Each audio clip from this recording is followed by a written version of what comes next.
So what do you think? Should you bake a business or buy a business? Obviously, I'm not talking about bakeries. I know they are one of my favourite businesses. What I'm asking instead is, should you start a business or should you buy a business?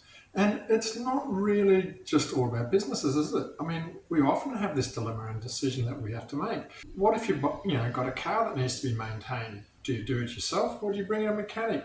Or you're renovating your house? Some things you can do yourself, some things you need to bring someone in. But what are the four key principles that you have to really sit down and decide, which will help you work out your decision? And the decision can go everywhere. It can be even as simple as, do we eat out or do we make lunch? Lunch actually smells good right now. Yum. This looks awesome. One of my favourite dishes. Sun-dried tomatoes, chicken, pesto, pasta. I'm sure it's got a proper name. Voila. Now, we're going to also use the wonders of technology, and I'm going to time shift us to go down to some of our local businesses, and we're going to do a bit of a history tour in regards to the ones that started the business and the ones who bought the business, so we can work out the relativity of that compared to the four criteria we're going to look at. And like with any video that I do, there's going to be a big myth debunking at the end. One of the things that I hear all the time is in regards to success rate of businesses. I'm going to show the actual facts, because if you've got the right facts, you make the right decision. So hang on to your chair, because we're about to time shift. Welcome back to our trip from the TARDIS, and you find us in front of Bagara Automotive. A big shout out to Andre and Sandra, who've had this business for probably over 10 years. And we're going to have a talk now about the first criteria on deciding whether you should buy such a business or whether you should start a business. In regards to having like an automotive shop, you're going to have a fair bit of capital required because you need to get the machinery. There's the diagnostic equipment, the tools, and also the hoists, as an argument's sake. Whereas if you looked at a service business, and I'll use mine as an example, the last couple of service businesses I started with, we had $500 and we were able to make it go from there. So the type of business is going to dictate what amount of cash you're going to need to start at. Whereas if you look at buying the business, you'll find a lot of the purchase price is going to be in regards to stock and assets, and also in retail operations as well. And the one that I really want to show you here is Red Chili Thai. And a big shout out to Mark and Tip, who started this business about 12 years ago. Now, last year they sold $1 million worth of meals. Now that's a lot of stir fry, and it's actually a business that I've got for sale, so if you're really interested in the business, let me know.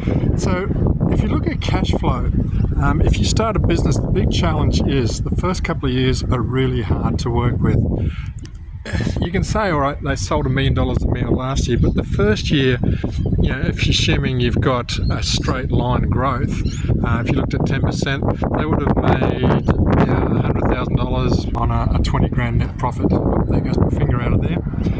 And then the year after that, you're probably looking at 40 grand net profit, which is still a struggle. So that's one of the challenges you have with starting a new business. You're quite often looking at a situation of having very little income in the first couple of years, and that is obviously offset quite often by the fact you don't have to pay for the business itself. So cash and cash flow is a big option.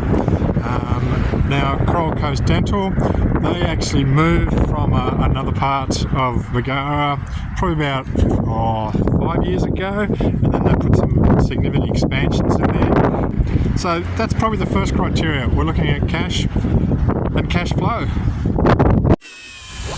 Voila, we've had another ride in the TARDIS, as we say. I have to let Doctor Who know that it's time to put some air conditioning in here for us people who live in subtropical areas. This is another corner, and we're looking at the idea of should you bake or buy a business. So every real estate agent, or every corner has a real estate agent. Now the story behind this one is actually interesting. Before then was actually a barber shop. It was originally started up by Terry, who had it for several years, sold it to another barber who had it for several years, and then had it for sale to Steve, who had it for several years. Then the rent actually went up and he moved to another part of town. But it goes to show that you don't have the situation where you've got to worry too much about having your business if you started. And success rate is the second criteria we're looking for. Now here's a slightly different story. You've got the chairs. It's a cafe. It used to be a cafe many years ago, and it was quite successful, and had some new owners who struggled a little bit, tried to bring in some new product lines and the likes of that, which are a good and valid idea. It actually turned out that one of their sidelines was brewery business, beer brewery, and they've actually grown and extended further on. We've actually got a sign down here saying there's going to be a smokestack bar and grill coming through here. So that'll be interesting to see how they go. So that's a new business. Now, when we go back to the office, I'm actually going to give you some statistics in regards to the success rate.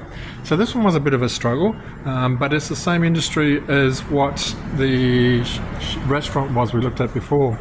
Speaking of restaurants, there's another one here. There's a politician. G'day Steve, he's a great local member of state government. Probably not one that needs to worry about success of the business. If our government collapses, we're in trouble. But the restaurant here that we have has been here for decades and is in a second generation. So hit and miss is probably preferred a little bit. And just for something different, we've got another real estate agency, and then we've got TT Cosmetic Medicine, which is been here about 10 years as well. And I challenge you to do the same exercise in your suburb. Just go around and have a look at the businesses that are new. We've got Salvation Army's been there for a long time.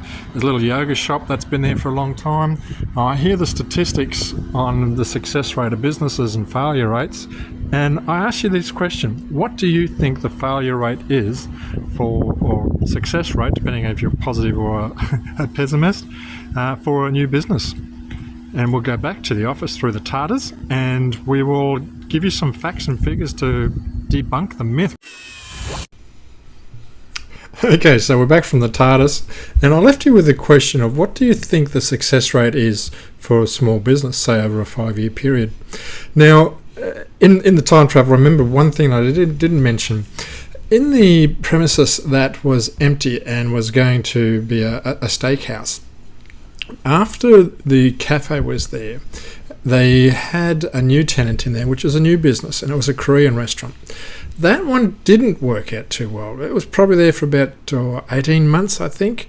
I'm not real sure on the reason for their closure, but they closed. So there's definitely an example there of the high risk nature of starting your own business.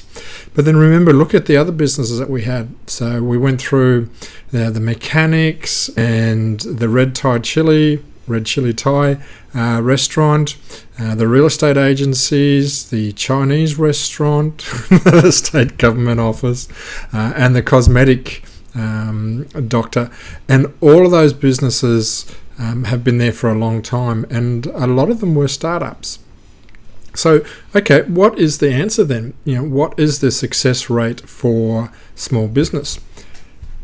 I'll put up on the screen here, this is figures that I've got from the Australian Bureau of Statistics. Now, I like to have facts and figures. Now, recognise I've been selling commercial businesses for probably 5 years now, and before that I was a small business consultant for 7 years. So I'm very au fait with the success and failure rate of small businesses. Now, the figures from the Australian Bureau of Statistics is in the first year, 25% of small businesses collapse. And that is mainly because they either run out of capital or the owner has run out of energy. And I think that's fair and reasonable. That's been my experience as well. Quite often you'll find that people, I think one of the shortest ones I had is I had a client who bought or took a lease of a place, lasted a week, says this just isn't for me, and closed up and wanted to get out of there. So those sort of factors are definitely real. Okay, after 3 years, they're looking at the success rate of 52%. So another quarter of the businesses have collapsed in that 3-year period. And a lot of it is because by the third year, you're starting to get an understanding if the business is going to succeed. It's tested its market, it's tested its processes, it's tested its prices, and at the end of the third year you should know if you basically got a break-even business, a business that just isn't going to make it, or one that is on the verge of doing something really awesome. And in year 5, so 5 years is a fair period of time, there's a failure rate of 65%. And at that particular point of time, the main challenges for a new business, and they're not so new at that stage, is the long-term viability. Have they got the wherewithal to do the next 5 or 10 years? And that could be a matter of, okay, have they got the right machinery? Have they got right people in place? Have they exhausted their markets, or is there growth and potential along those lines? So I don't know what figures you had in your mind and what you've heard. I've heard everything from 99% of business collapse in the first 5 years. So the reality is it could be 65%. Now, I'll put a rider on this because I don't mind stats. And I actually worked in the Australian Taxation Office for 10 years or so. And they are in charge of the Australian Business Number register. And quite often I find people will use the ABN or number of ABNs as the measure of a business, whether it succeeds or not. So if you cancel your ABN, they consider it as a failed business. And that information feeds into the Australian Bureau of Statistics. Now, I have run, I think I'm up to about 17 businesses now. Yeah, I'm a serial entrepreneur. I started my first one when I was 13 years old. So, yeah, I know what it's like to open them, to close them, to buy them, to amalgamate them, to de-amalgamate them, to consolidate them, the whole gamut to run with it. And a lot of it is tied to ABNs. If you had a look at my history of what's happened with the ABN that's tied to me, it would say I've failed in a lot of businesses. But that's not the case. If you amalgamate a business, well, then one ABN disappears. If you buy another business and integrate it into your business, then, the ABN disappears. If you change from a sole trader to a proprietary limited, well, there's a different ABN there. So, it looks like the business has collapsed from a statistics point of view, but it's not. And that is a big factor. A lot of people start off with sole traders and then go to proprietary limiteds so they can be trustees, or partnerships is another one.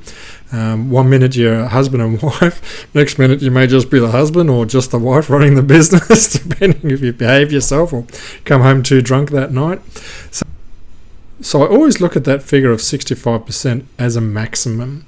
So what that means, you've probably got a 1 in 3 chance of making it starting from scratch. And that is something to take consideration of. I would probably say it's probably 50-50.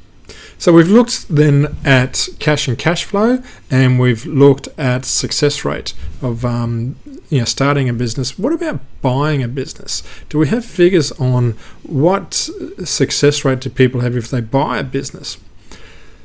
Well, at this particular stage, after 5 years, every business that I've sold is still around. That's better than the 50-50 chance of starting a business. And not all of them have been supersonic. Like, one in particular has struggled a little bit, but that's because they went against advice. The advice is, when you buy a business, don't change anything for the first 6 months. Learn what it's about. And this lady came in and told her, yes, no worries, not going to do anything. Very next day, she changed the trading name, changed all the signage, made it look like it was a whole new business. The staff left because they didn't like her. It just turned into an absolute mess. But even she is still around in business. So there's a strong likelihood that if you go into business and buying a business, that you will do well, provided you understand what's going on.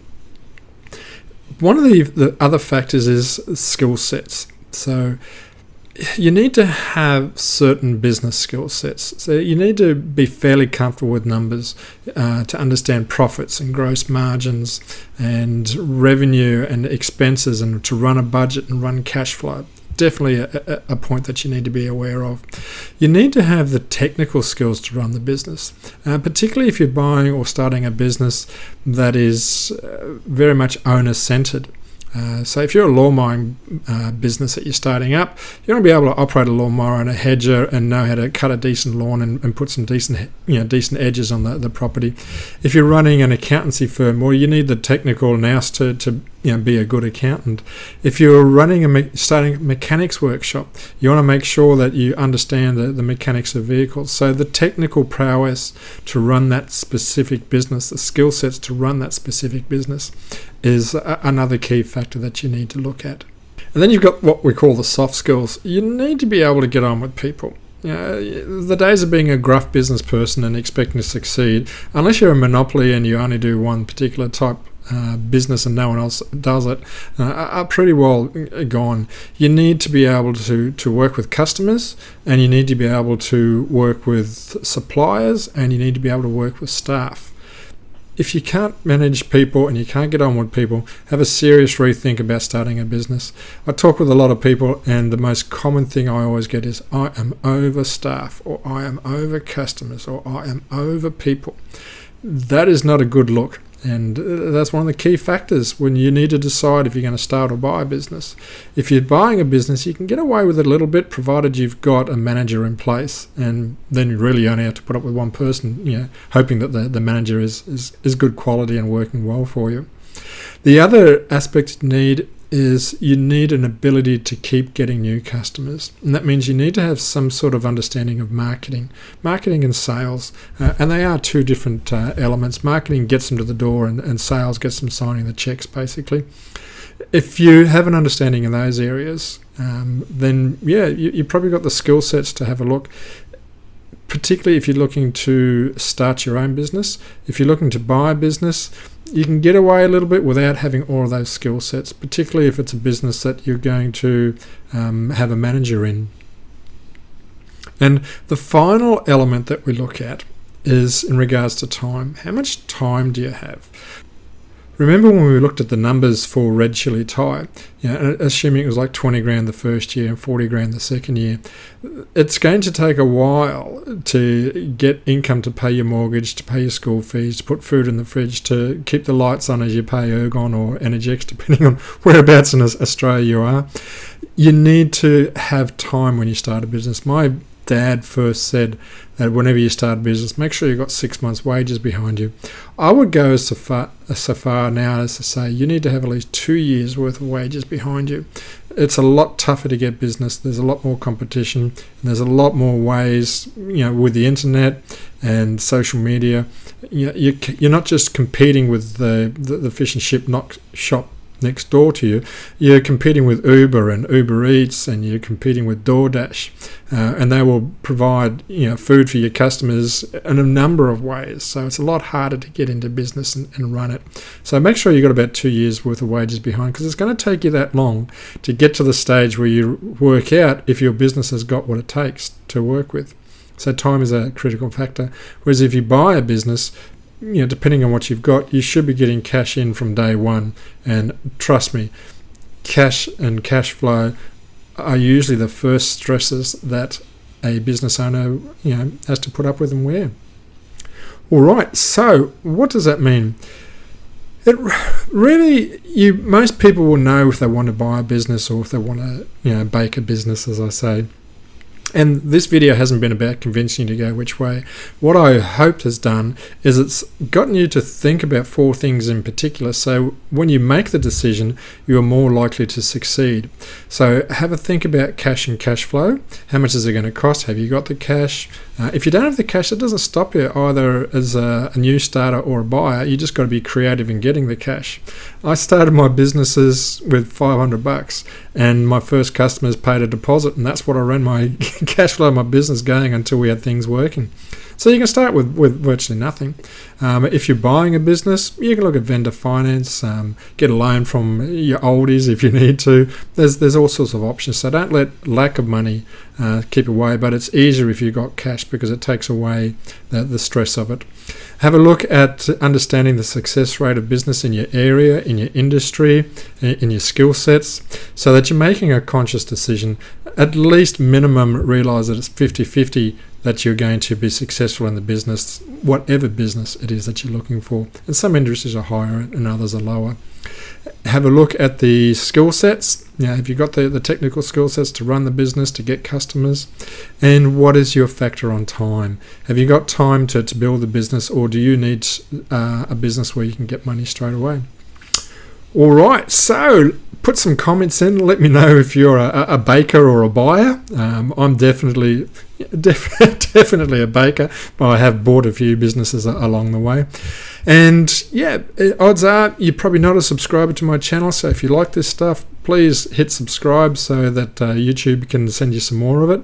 And I look forward to catching up with you again. Take care and God bless.